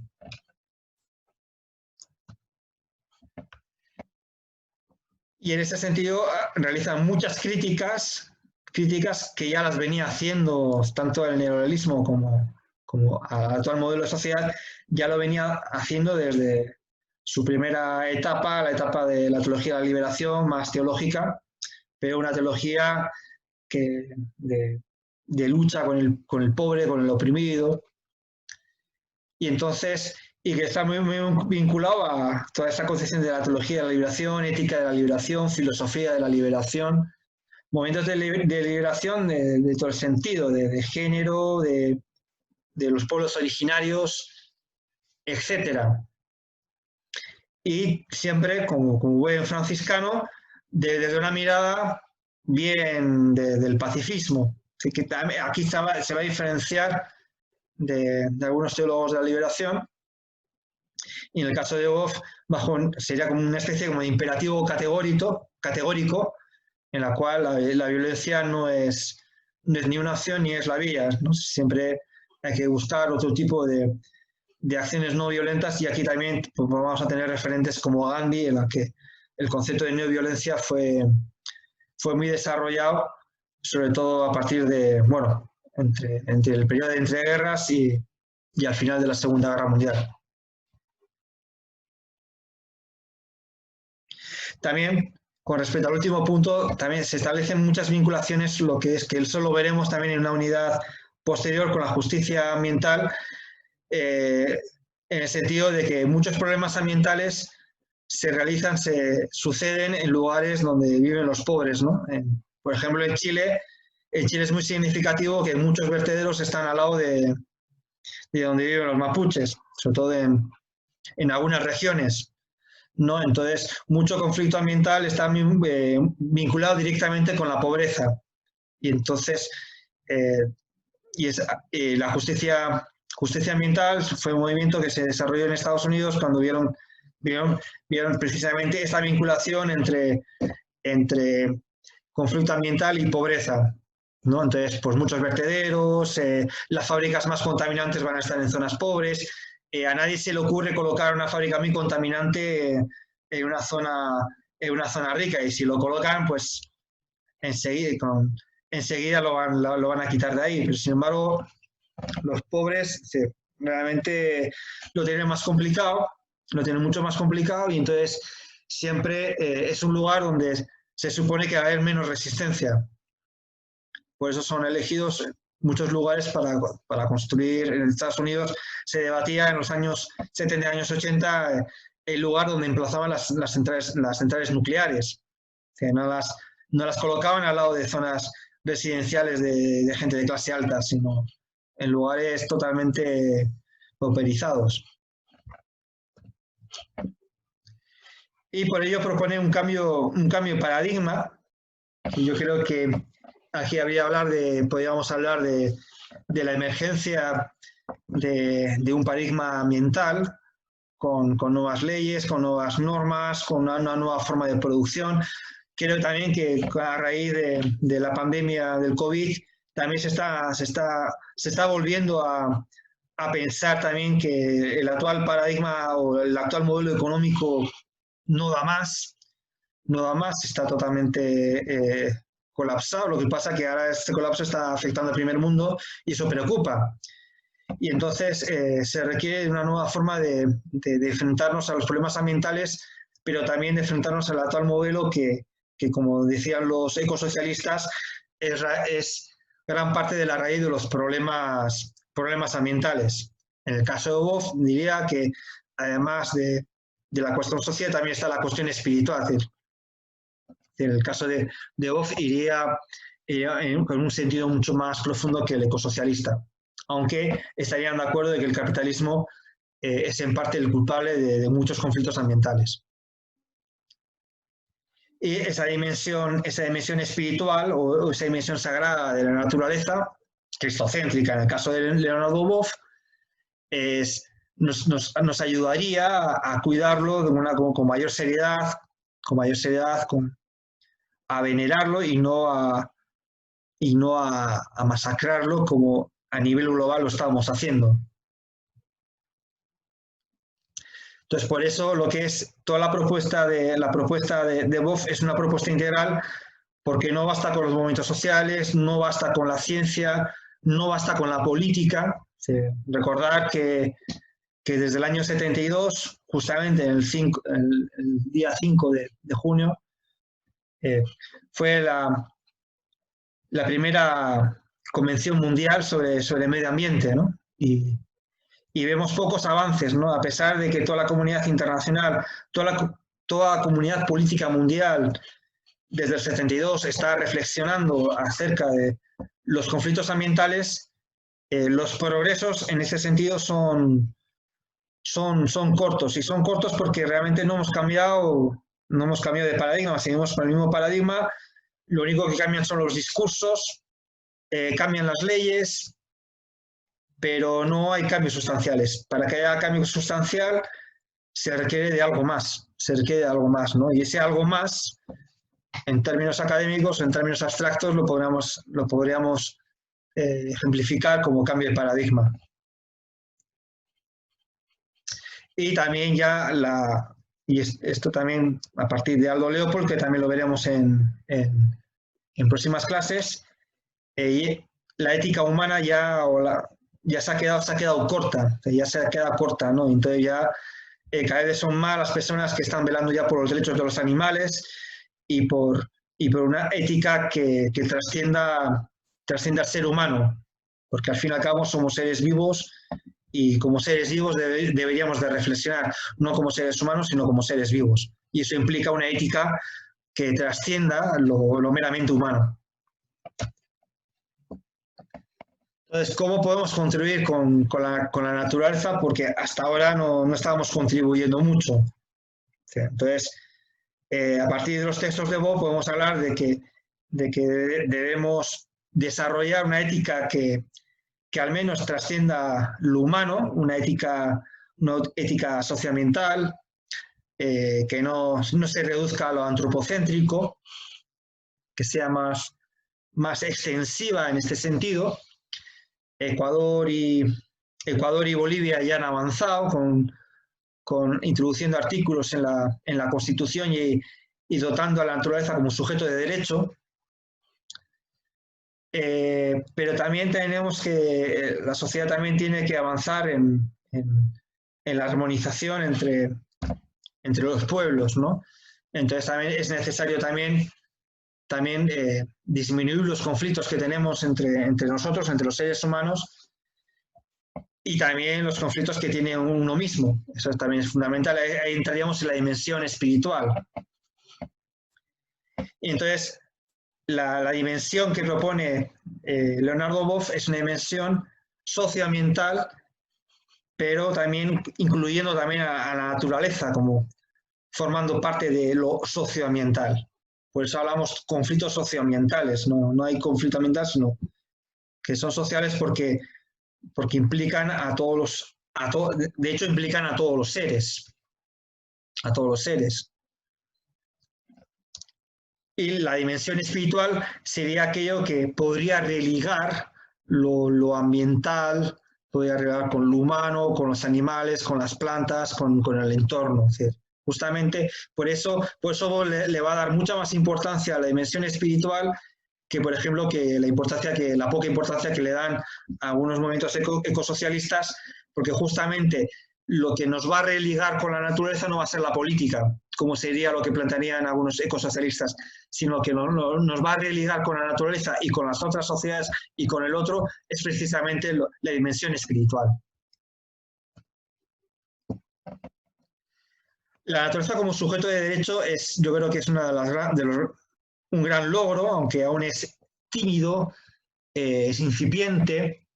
Lo vemos solo en dos constituciones dentro de lo que es de los países, pero que en cierta medida está presente en muchos pueblos originarios. Para muchos pueblos originarios la naturaleza es un sujeto de derecho y se respeta. Se respeta no por la cuestión legal, sino por una cuestión espiritual, y de lo espiritual emana lo legal. En el caso nuestro, en el caso de Occidente, es al revés. Las cosas se respetan porque hay leyes que nos obligan a respetarlo.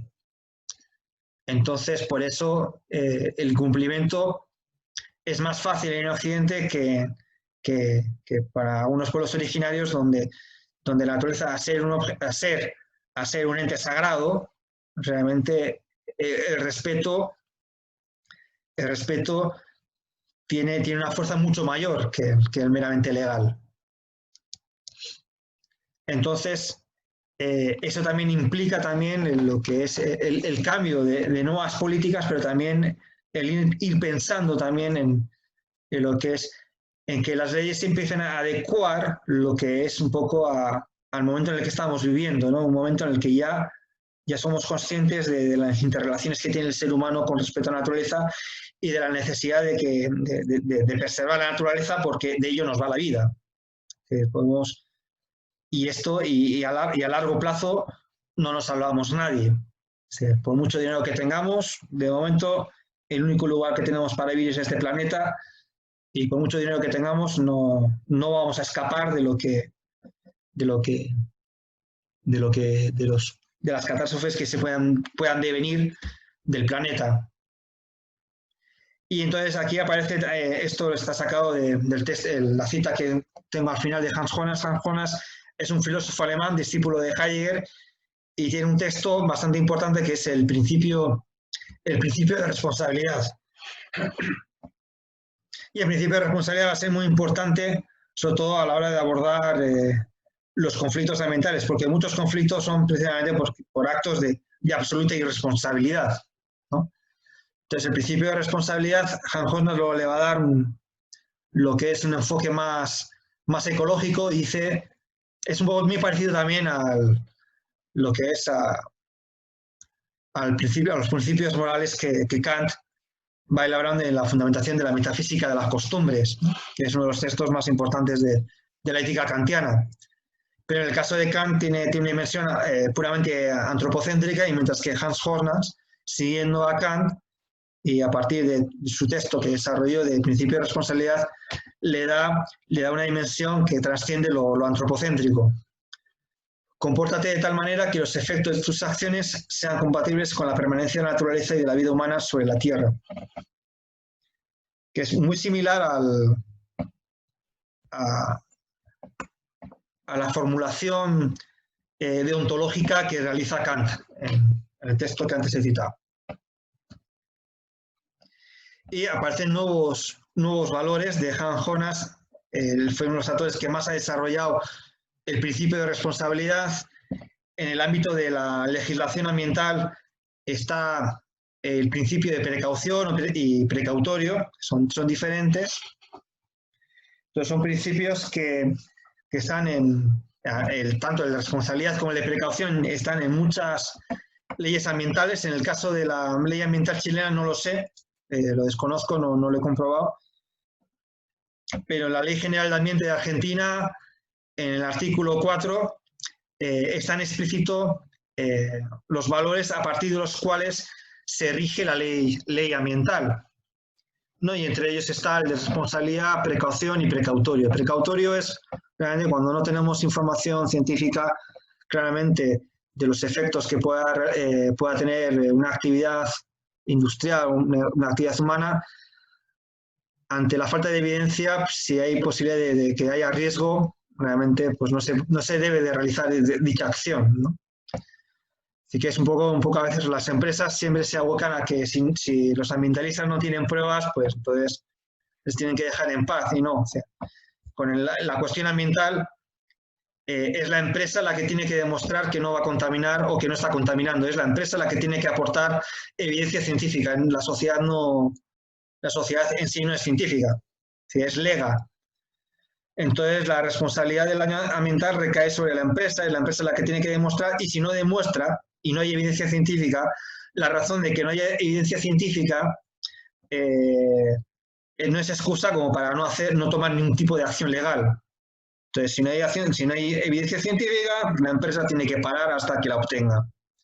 Generalmente eso no pasa así.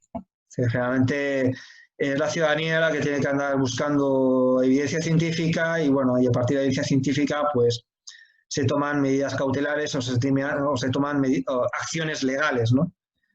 Pero la ley, al menos en Argentina, la ley es clara, aunque no se lleva a la práctica. Yo creo que, no sé si por ignorancia o por omisión o no sé por qué razones. Y entonces, tanto los principios de precaución y precautorio tienen que estar ahí presentes. Esos principios son importantes, por ejemplo, cuando se debate el tema de la energía nuclear, ¿no? Que nunca se debate, por ejemplo, en el plano ético, siempre se debate en el plano científico y se habla de probabilidad. Se habla de probabilidades, ¿no? De la baja probabilidad de que haya un accidente nuclear. Y pocas veces se habla en el plano ético, que es en el plano donde realmente se debería hablar. Obviamente no se habla porque tienen todas las de perder, ¿no?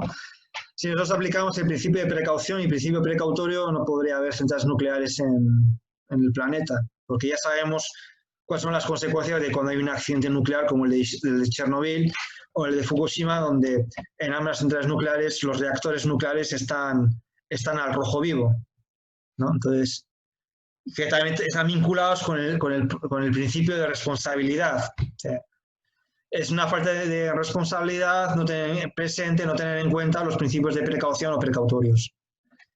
Pero luego también hay otros principios que son importantes, el principio de cooperación. Por ejemplo, ahora con el COVID, uno de los debates que había hoy en día era de de si si la próxima vacuna que salga para el COVID debe ser privada, debe ser pública, debe ser una vacuna para todo el mundo. Ahí está, en ese debate, el principio que está en tensión o que está presente es el principio de cooperación. Debemos cooperar si queremos solventar, solucionar este problema global que es el de la pandemia. La cooperación en estos casos es fundamental. Y con los temas ambientales sucede exactamente lo mismo. Es decir, que la contaminación no conoce fronteras. Sí. Cuando el reactor nuclear de Chernobyl explotó, la nube radiactiva a los 4 días había dado la vuelta al mundo. Lo mismo sucedió con Fukushima. En pocos días la reactividad del reactor de Fukushima dio la vuelta al mundo. Entonces, ante estos problemas, ante problemas ambientales, la cooperación es fundamental. Y la solidaridad. La solidaridad es fundamental. Si viviésemos en un planeta más solidario, probablemente en estos momentos no habría hambre. No hay hambre porque la cantidad de alimentos que producimos da para que todo el mundo se alimente. Con lo cual, el que haya hambre en este planeta no es una cuestión de plata, no es una cuestión de dinero, sino es una cuestión de medidas políticas, de acciones políticas que parece ser pues, que no les interesa solucionar el problema, porque no es un problema técnico, es un problema político. ¿Sí? Disculpe, ese dato en particular, ¿de dónde lo podría sacar? Me interesa mucho. El de poder, por ejemplo, entender que la posibilidad de que haya alimento para todo el mundo existe actualmente. Pues yo es que lo he leído en bastantes sitios. Sí, pues yo también lo he leído, pero así... Realmente lo puedo buscar, pero... Ya, genial. Pero, por ejemplo, creo que la soja que produce Argentina, que Argentina creo que es el primer país del mundo en producción de soja, o uno de los primeros, el mayor porcentaje es para alimentar cerdos en China. Y en Argentina hay millones de pobres, hay millones de personas que están pasando hambre. Estamos hablando, no sé, hay cifras no sé si Argentina tiene 40 millones de habitantes. Pues bueno, pues 15 millones de habitantes están pasando hambre en Argentina, un país que está mandando soja para alimentar cerdos en China. Entonces, a nivel local, ese es un dato bastante duro. Bastante duro. O sea, a nivel global, lo mismo.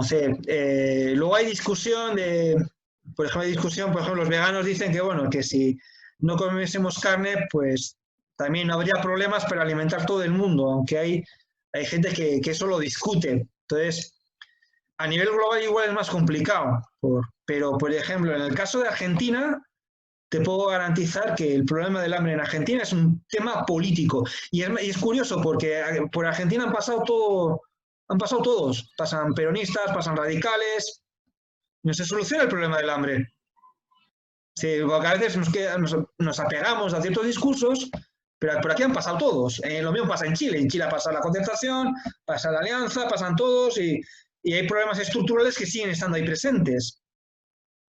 Sí, pues, es que lo que usted dice yo siento que tiene mucha lógica. Debería poder ser. Me suena interesante ver si es que existiría algún estudio donde esté hecho ese dato, como buscado y planteado, mira, esto así sería, y eso.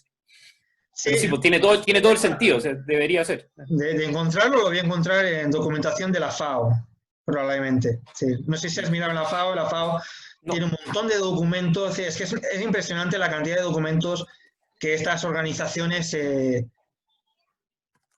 ofrecen, ¿no? Pero voy a buscar en la FAO, probablemente la FAO lo pueda encontrar.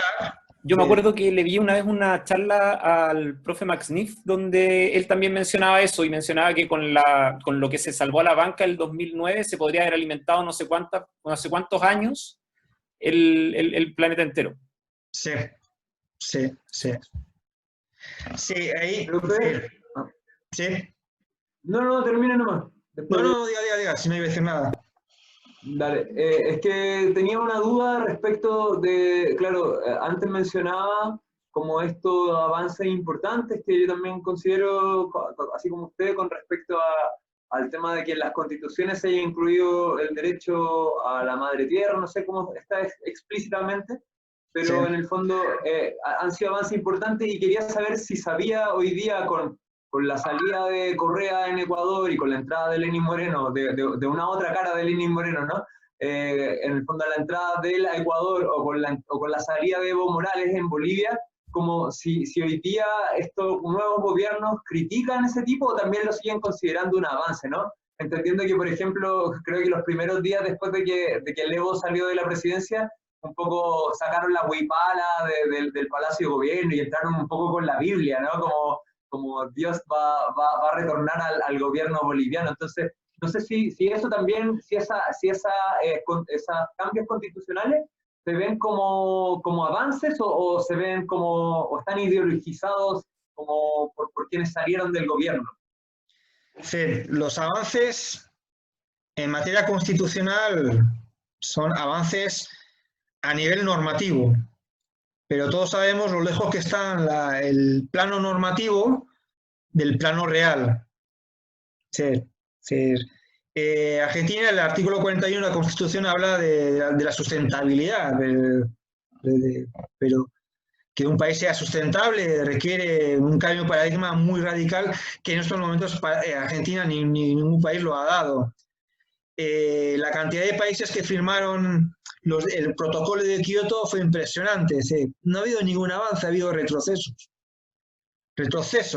Los avances son significativos. ¿Sí? Ahora tenemos la Agenda 2030. La Agenda 2030, ¿sí? ¿Qué se ha avanzado en la práctica en la Agenda 2030? Nada.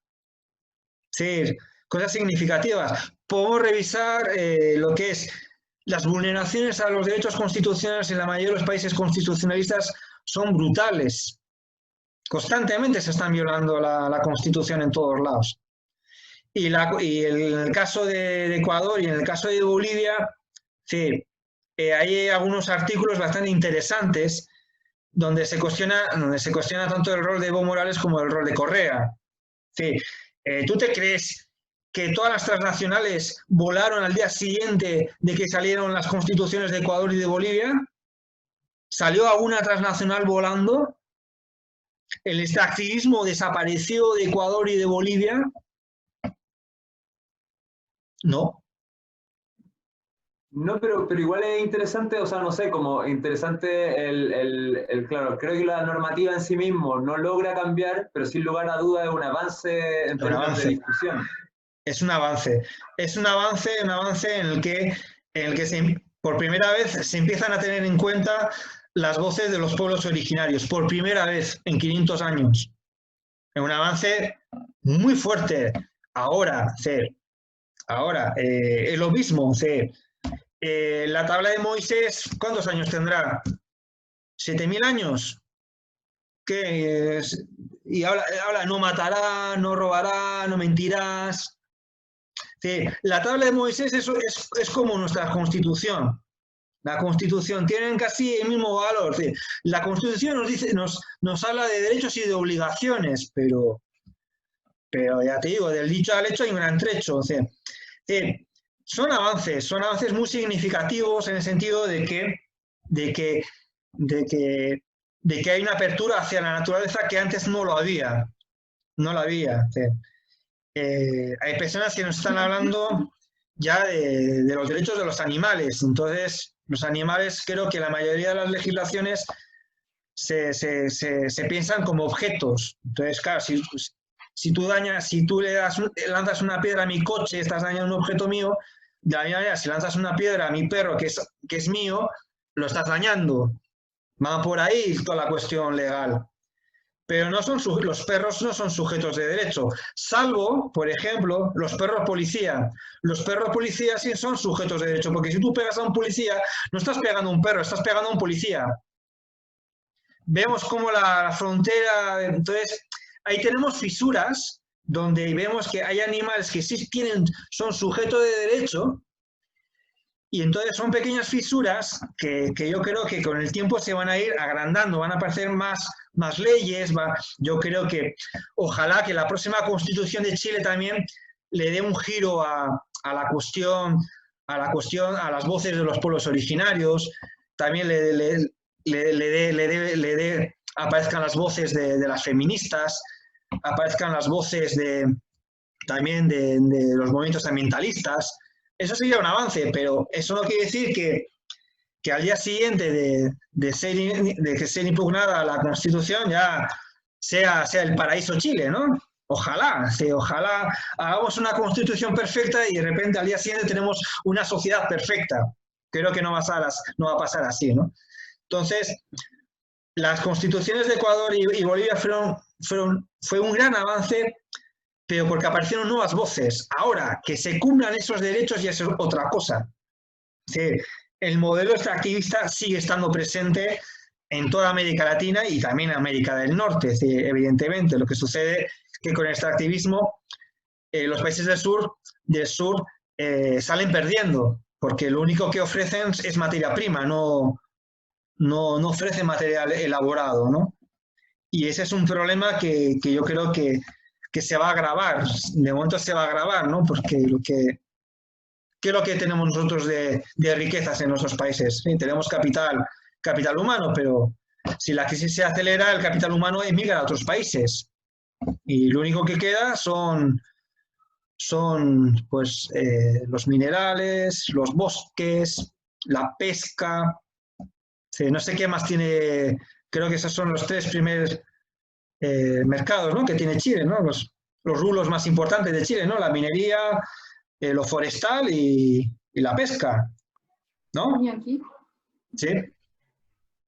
igual, bueno, como de todo esto que hemos mencionado, de lo que también hablaba como Vox y todo, me pasa que, por ejemplo, en una de las diapositivas que nos mostrabas, decía como la naturaleza como proyección, que todo lo que está mal como a nivel interno igualmente está mal, bueno, se refleja como a nivel externo. Y frente a esta como falta de conciencia también he visto que no sé si parte como de alguna religión en especial, donde se habla como de la constitución septenaria del ser, y en esta manifiesta como diferentes niveles del ser humano, o más bien como diferentes niveles donde se refleja como que nosotros estamos hechos de cuerpos y subcuerpos, desde el mineral, vegetal, animal, mental, y de alguna forma, bueno, lo vinculo un poco con esta cercanía también de que todo lo que vemos reflejado en el exterior o todo lo que está en el exterior se proyecta en nuestro interior, como el empezar a entender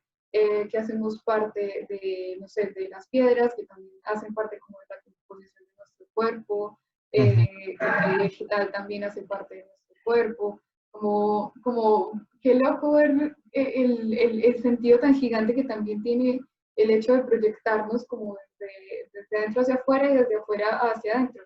Igual, bueno, hay diferentes como posturas, como lo de conócete a ti mismo y conocerás al universo y a sus dioses, como que creo que todo va un poco por esa misma línea. Eso. Sí, eso es precisamente la dimensión espiritual que plantea, tanto lo plantea Arnes como también lo plantea Leonardo Boff, pero en el caso de Leonardo Boff, como es uno de los grandes teólogos, en ese aspecto es más ilustrativo que, por ejemplo, Arnes, que es un filósofo que viene de la filosofía de la ciencia, que está más vinculado con la epistemología, con los problemas de la ciencia, ¿no? Entonces, Arnes empieza reflexionando desde ese contexto intelectual y, sin embargo, Boff desde un contexto más teológico. Entonces, por eso, en el caso de Boff, la dimensión espiritual está mucho más explicada, más explayada, más fácil de entender y es eso, la espiritualidad es eso, es ver, la espiritualidad, al menos desde mi perspectiva, es una mirada hacia el interior, ¿no? Pero que uno ve que se complementa también con esa visión del exterior, porque si yo estoy deprimido, ¿cómo voy a ver el mundo? El mundo lo voy a ver gris. Si yo estoy muy alegre, ¿cómo lo voy a ver el mundo? Lo voy a ver de colores. Entonces, esa concepción de que nosotros vemos el mundo tal como solo lo proyectamos, pues tiene mucho que ver con esa dimensión espiritual y también con esas concepciones con esas corrientes psicológicas que también están vinculados con lo espiritual, como puede ser la psicología de Jung, o también nos podemos ir a la psicología humanista de Maslow, que tuvo mucha influencia en la obra de Manfred, y también la psicología transpersonal, ¿no? Tal como la trabaja Ken Wilber, ¿no? Hoy tenemos algunas corrientes psicológicas que vinculan, que al menos admiten esa vinculación de lo interior con lo exterior, es decir, lo exterior como proyección de mi interior, y lo que me pasa en mi interior también es una consecuencia de lo que pasa en el exterior. Bien, eso sería un poco lo que eso ya lo hablaba en la diapositiva anterior, y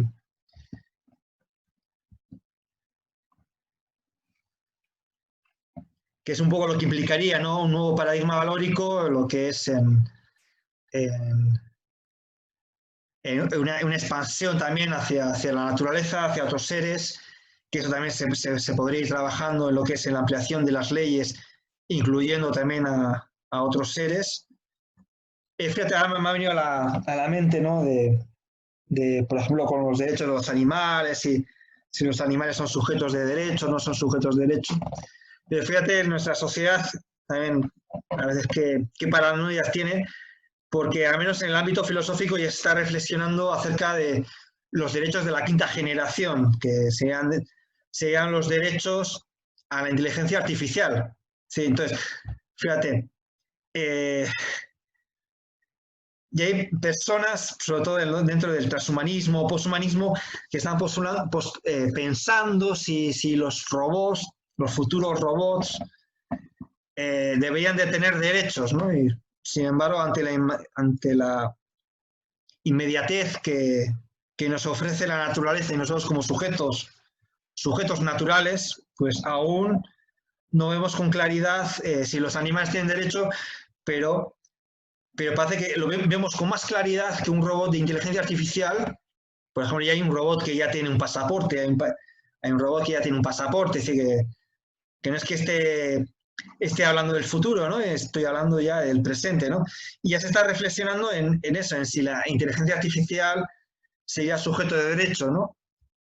Si podríamos, a un programa informático lo podríamos llevar a juicio por sus acciones delictivas que pudiera ocasionar, ¿no? En ese tipo de cosas ya se está, o por ejemplo ahora con el proyecto que tiene Google de esos vehículos que están conduciendo solos por Estados Unidos, que ya es una realidad, y hay unos cuantos cientos de coches que circulan de manera autónoma por Estados Unidos. ¿Qué sucedería, por ejemplo, si un coche autónomo me atropella? ¿A quién demando? ¿A la empresa? ¿Al coche? ¿A la inteligencia artificial? ¿Al que lo ha programado mal? ¿Al ingeniero que cometió un error? ¿A quién demandamos? ¿No? Bueno, sí. Eso está un poco esos son debates actuales de la filosofía que sacado de la ciencia ficción, pero a veces también un poco desconectados un poco de esta realidad en la que vivimos, ¿no?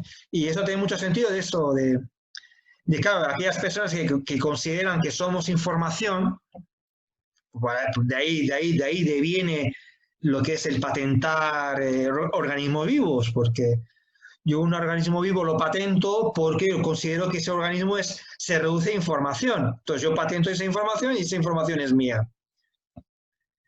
Entonces, todo ese tipo de cuestiones, ¿no? De la ingeniería genética, de la inteligencia artificial, pues van por ahí. Aquellas personas que consideran que somos información, que nuestra genética es un código de pura información, y por lo tanto nosotros nos podemos reducir a información, y nosotros como seres nos podemos reducir a información, esa información podría encerrarse en un chip, que es lo que piensa también el proyecto de Google, de poder insertar en un chip la conciencia de un sujeto.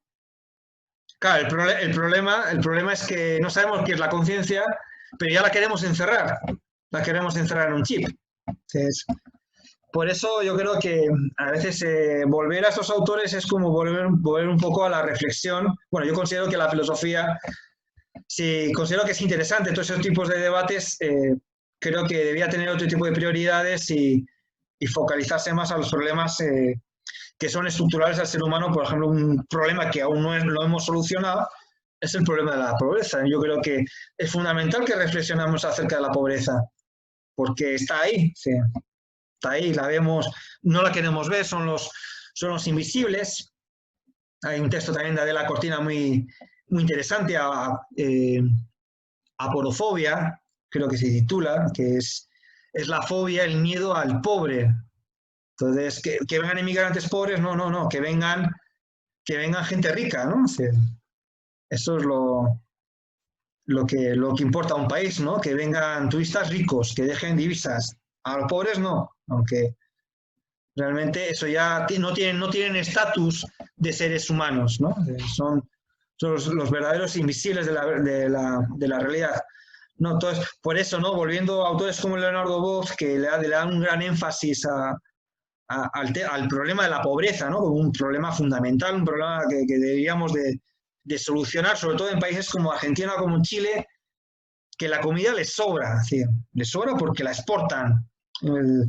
Entonces, habiendo pobres en países donde se exporta comida, yo creo que es un gran pecado. ¿Sí? Y da igual quién esté en el gobierno, porque la comida se sigue exportando a toneladas, a millones de toneladas, claro. Ofrecen dólares y el dólar es lo que mantiene a una economía viva, ¿no? Entonces, volver a Leonardo Boff nos conduce también a los problemas fundamentales del ser humano, como es el de la pobreza, el de la desigualdad, el de la insolidaridad. Leonardo Boff tiene textos también maravillosos acerca también del racismo, ahora que está tan de moda todo el racismo que hay en Estados Unidos, pero en Brasil también el racismo también es bastante fuerte, bastante evidente, obvio, ¿no? Y son problemas que están ahí, ¿no? En países supuestamente que tienen un desarrollo bastante alto, pero hay problemas estructurales que aún no lo estamos solucionando y que todos nuestros esfuerzos deberían estar enfocados al menos a mitigar en la medida de lo posible.